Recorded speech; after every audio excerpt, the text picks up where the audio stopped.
Graça e paz. Hoje nós vamos continuar falando de parábola. Vamos falar de uma parábola bem conhecida, que é a parábola do bom samaritano. Tá aqui em Lucas 10, a partir do versículo 25. Um doutor da lei, perguntou para Jesus assim: e eis que levantou um certo doutor da lei tentando, ou seja, testando Jesus, dizendo: mestre, que farei para herdar a vida eterna? E ele lhe disse: que está escrito na lei? Como lês? E respondendo ele disse: amarás o Senhor teu Deus de todo o teu coração, de toda a tua alma e de todas as tuas forças, de todo o teu entendimento, e ao teu próximo como a ti mesmo. E disse-lhe: respondeste bem, faze isso e viverás. Ele, porém, querendo justificar-se a si mesmo, disse a Jesus: quem é o meu próximo? E respondendo Jesus disse: descia um homem de Jerusalém para Jericó, e caiu nas mãos dos salteadores, os quais o despojaram, espancando e se retirando, deixaram o meio morto, ou quase morto. E ocasionalmente descia pelo mesmo caminho certo sacerdote, e vendo-o, passou de largo. De igual modo também, um levita, chegando àquele lugar, e vendo-o, passou de largo.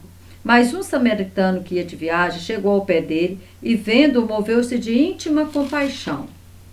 E aproximando-se, atou as feridas, deitando-lhe azeite e vinho, e pondo sobre a sua cavalgadura, levou-o para uma estalagem e cuidou dele. E partindo no outro dia, tirou 2 dinheiros e deu aos hospedeiros. Algumas traduções falam 2 denários, que é o dinheiro, é o salário por 2 dias. Deixando ele o hospedeiro, disse-lhe: cuida dele, e tudo o que mais gastaste eu te pagarei quando voltar. Qual, pois, destes 3 te parece que foi o próximo daquele que caiu nas mãos dos salteadores? E ele disse: o que usou de misericórdia para com ele. Disse-lhe, pois, Jesus: vai e faze da mesma maneira. Esse doutor da lei queria testar Jesus, e perguntou, o que eu vou fazer para apertar? E ele falou: mas você é um doutor da lei, você não sabe? O que a lei diz? Aí o doutor da lei, disse: nossa, falou o mandamento. Jesus falou: tá certo. Mas aí ele, para justificar, perguntou: quem que é o meu próximo? Aí Jesus começa a contar essa parábola. E ele começa contando essa parábola que um homem estava descendo de Jerusalém para Jericó. E a estrada de Jerusalém para Jericó é uma estrada perigosa, uma estrada muito íngreme, estreita, e que muitas vezes era chamada de Vale da Sombra da Morte. Quando o salmista fala no Salmo 23, que ainda que eu passe pela sombra da morte, tu não temerei mal algum, porque tu estás comigo, a tua vara e o teu cajado me consolam. Porque o pastor, ele guiava as ovelhas ali, e muitas vezes ele tinha que usar o cajado ali para manter a ovelha, para ela não cair no despenhadeiro. Então, essa estrada era uma estrada, e também, além de ser perigosa, era muito cheia de salteadores, porque era uma estrada que sempre passava ali pessoas viajantes, os viajantes. Então, eles roubavam tudo os viajantes. Então, o salteador é aquele ladrão que rouba os viajantes. E aí, esse homem, então, ele foi roubado pelo salteador. E aí passou o levita, passou de lá, passou o sacerdote primeiro, O sacerdote não fez nada. Porque muitas vezes a gente pensa assim: nossa, o sacerdote, o que é um sacerdote? O sacerdote no Velho Testamento era o mediador entre o homem e Deus. Então, era o mediador entre o homem e Deus. Ele pegava do homem e levava para Deus. A diferença do profeta. O profeta recebia de Deus e trazia para o homem. O sacerdote não. O sacerdote representava o homem diante de Deus. O homem levava o sacrifício para o sacerdote. O sacerdote, então, era o mediador ali, entre o sacrifício ali, oferecendo aquele sacrifício pelo pecador. Já o levita também trabalhava ali, era um ajudante do sacerdote. Também os dois eram judeus. Como o homem que foi ferido também era judeu, Eles mesmos sendo judeus não fizeram nada, largou o homem lá, Talvez pensaram: aí tá morto, se eu tocar eu vou ficar imundo, mas não fez nada para ajudar aquele homem. E aí passou um samaritano. É onde Jesus Cristo, ele quer pegar esse escriba da lei. Por quê? Porque os judeus, eles não se davam com os samaritanos. A história do judeu com o samaritano, ela começa lá em 1 Reis 17, a partir do verso 24. Por que acontece? O reino do norte, ele foi levado cativo pela Síria. Israel, eles tiveram 3 reis que reinaram sobre toda a nação, que foi Saul, Davi e Salomão. No final do reinado de Salomão, por causa da idolatria de Salomão arrumou muitas mulheres e, para agradar aquelas mulheres, ele criou postes ídolos, ele caiu na idolatria. E Deus então permitiu a divisão do reino. E aí 10 tribos não reconheceram o governo de Roboão, filho de Salomão. E adotaram para si um novo rei, que foi Jeroboão, o primeiro rei do Reino do Norte. E a capital do Reino do Norte era Samaria. Então o Reino do Norte era 10 tribos, o Reino do Sul 2 tribos, que é Judá e Benjamim, que geralmente fala rei de Judá, né? Não usa muito Benjamim na história. E o Reino do Norte, às vezes você vê assim, rei de Israel. Quando está rei de Israel, é o rei das 10 tribos. Quando coloca rei de Judá, é o rei das 2 tribos, das tribos do sul. E aí, quando o Reino do Norte foi levado cativo pela Síria, ficou somente o Reino do Sul, né, lá. Só que a Síria, ela tinha uma tática. Ela pegava o povo daquele lugar e deportava para várias partes do mundo, para que o povo ele não ficasse unido. Pegava povo de outros lugares e trazia ali para o lugar que eles haviam conquistado. Então o que eles fizeram? Eles tiraram os judeus, né, do Reino do Norte e trouxe outras pessoas para morar no Reino do Norte. Habitantes de outros lugares. Porém, nem todos os judeus foram levados cativos.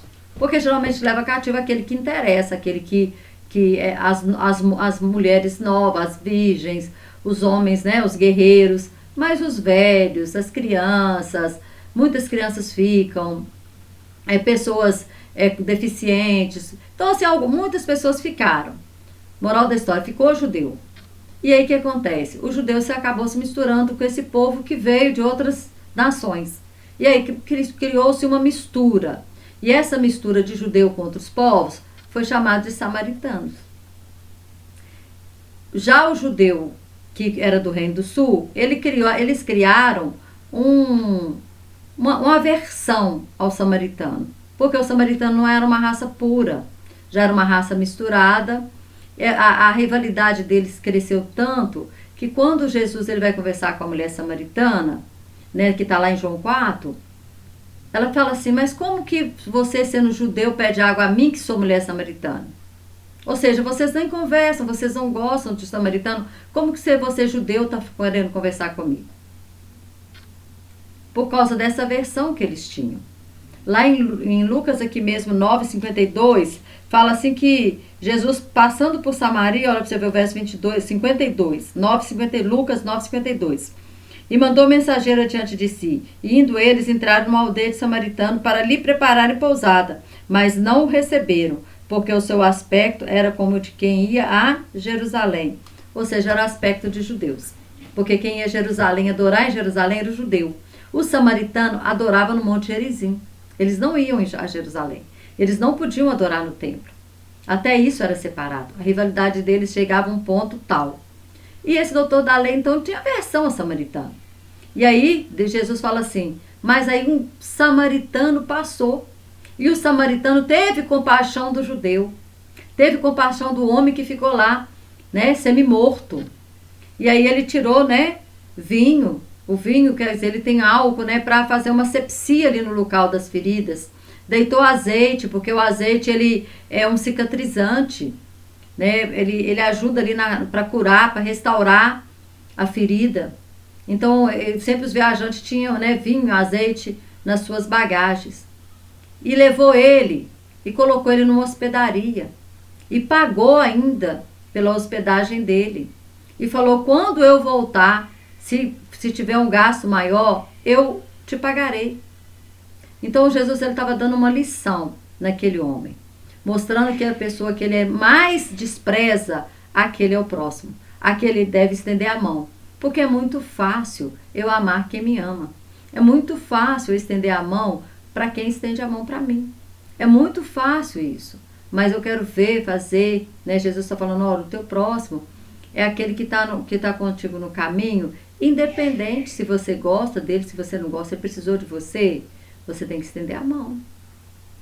Inclusive, a gente não deve ter essa questão de gostar ou não gostar.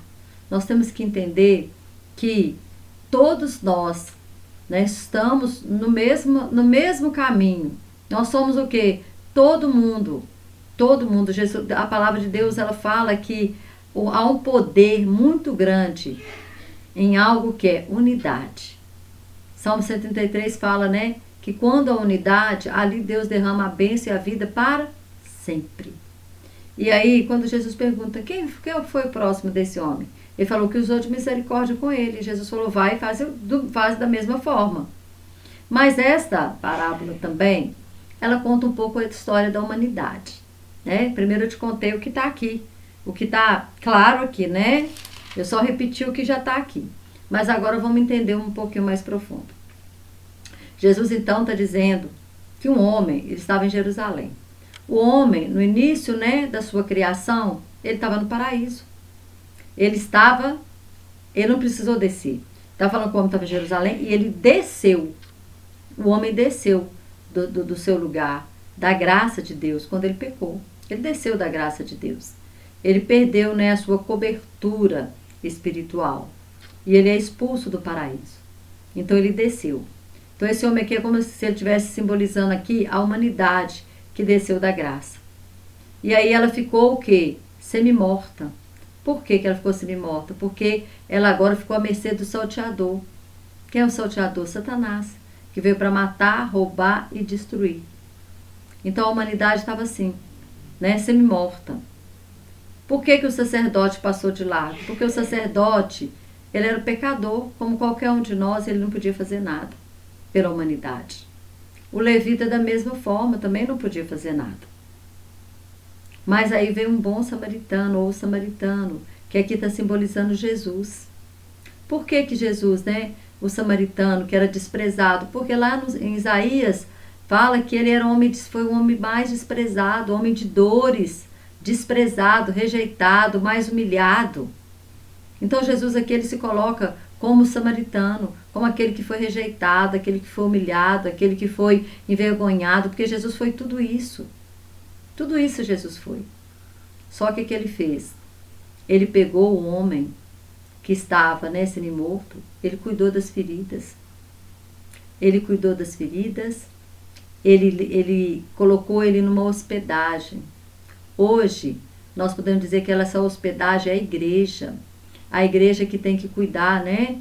Que tem que cuidar, e a palavra de Deus fala que a nossa obra, ela terá uma recompensa. E o Senhor Jesus, então, ele paga 2 denários, 2 dinheiro, 2 dias de trabalho. Um dia para Deus é como 1000 anos, e 1000 anos como um dia. É como se ele falasse assim, eu estou te dando 2000 anos de graça, da graça de Deus para você cuidar. Nesses 2000 anos de Jesus até nós, ele está se completando. Porque Jesus, se ele morreu com 33 anos, há uma controvérsia em questão de data. Jesus ele pode ter nascido no ano 0 ou no ano 4. Do ano 0 até o ano 4. Data é sempre mais ou menos. Não existe uma data assim que você pode bater o martelo e falar essa data. Não. Quando você vai estudar datas na Bíblia, você vai encontrar um mais ou menos. Então, da morte de Jesus até nós, já vai fazer 2000 anos. Esses 2 dinheiro simbolizam o tempo. Ele falou, olha, eu vou pagar a hospedagem por 2 dias desse homem. 2 dias. 2 dias, ou seja, 2000 anos, a igreja tem para cuidar dos doentes, cuidar. E aí Deus, o que Jesus fez? Ele deu vinho e óleo. Ele deu unção, ele deu dons, ele deu talentos, ele deu tudo o que a igreja precisa para cuidar dos feridos, para cuidar daqueles que estão no caminho, morrendo, aqueles que estão à beira da morte. O Senhor, ele nos deu condição para cuidar disso, nos deu dom, nos deu talento. Ele fala, se faltar alguma coisa, quando eu voltar, aí ele fala, né, se faltar, deixa eu achar só o versículo aqui. Se faltar alguma coisa, ó, e partindo no outro dia, tirou 2 dinheiro. Jesus partiu, né? Nós sabemos que ele partiu para quê? Para nos preparar lugar, mas ele prometeu que ele vai voltar. E partindo no outro dia, tirou 2 dinheiro e deu aos hospedeiros, e disse-lhe, cuidai dele, e tudo que mais gastardes, eu te pagarei quando voltar. Então, tudo que nós precisamos, como igreja, para tirar as pessoas, né? Cuidar dos feridos, feridos de alma, feridos emocionalmente, feridos fisicamente, feridos espiritualmente, pessoas que estão sem salvação, que precisam ser salvas, pessoas que estão no leito de hospital, pessoas que estão morrendo emocionalmente, com depressão, com automutilação, com tantas coisas que estão acontecendo nesses últimos dias. O Senhor está falando, olha, tudo que você precisar, eu vou te dar. Tudo que a igreja precisa para cuidar, Ele tem nos dado. Que é dons, talentos, provisão, tudo, capacitação, para nós fazermos o que? O melhor, pela humanidade, pelos aqueles que precisam. E aí, nós podemos ver que Jesus Cristo, Ele está falando assim, olha, Ele pagou, ou seja, a nossa obra, ela tem uma recompensa. Não desfaleça as vossas mãos, porque a vossa obra terá uma recompensa. Então essa parábola, ela tanto serve, né, para nos mostrar quem é o nosso próximo, é aquele que precisa de nós. Seja aquela pessoa que você tem uma autoestima ou que você não tem estima nenhuma. Ele precisou de você, ele é o seu próximo. E outra coisa, como igreja, nós temos que ajudar e acolher a todos os que necessitam. Né? Então Jesus estava mostrando para aquele judeu, você julga o samaritano pior do que você, mas ele é o seu próximo. Ele foi o próximo. Ele foi o próximo daquele judeu. Ele ajudou aquele judeu. Ele não olhou preconceito. Ele não olhou, raça. Ele não olhou nada disso. Ele se compadeceu de todos nós. Foi o que Jesus fez. Se compadeceu de toda a humanidade. Jesus morreu por toda a humanidade.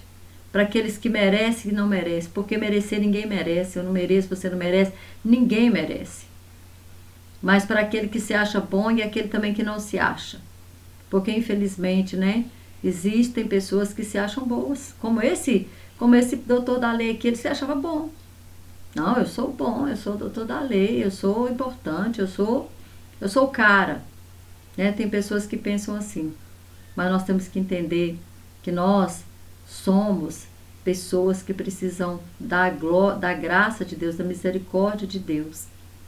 Porque a humanidade inteira estava na mão do salteador e precisou que Jesus viesse para nos arrancar da mão do salteador e nos dar condição, Jesus já venceu ele por nós, mas de resistir, porque é o que a palavra fala em Tiago, resistir ou sujeitar a Deus, resistir ao diabo e ele fugirá de vós.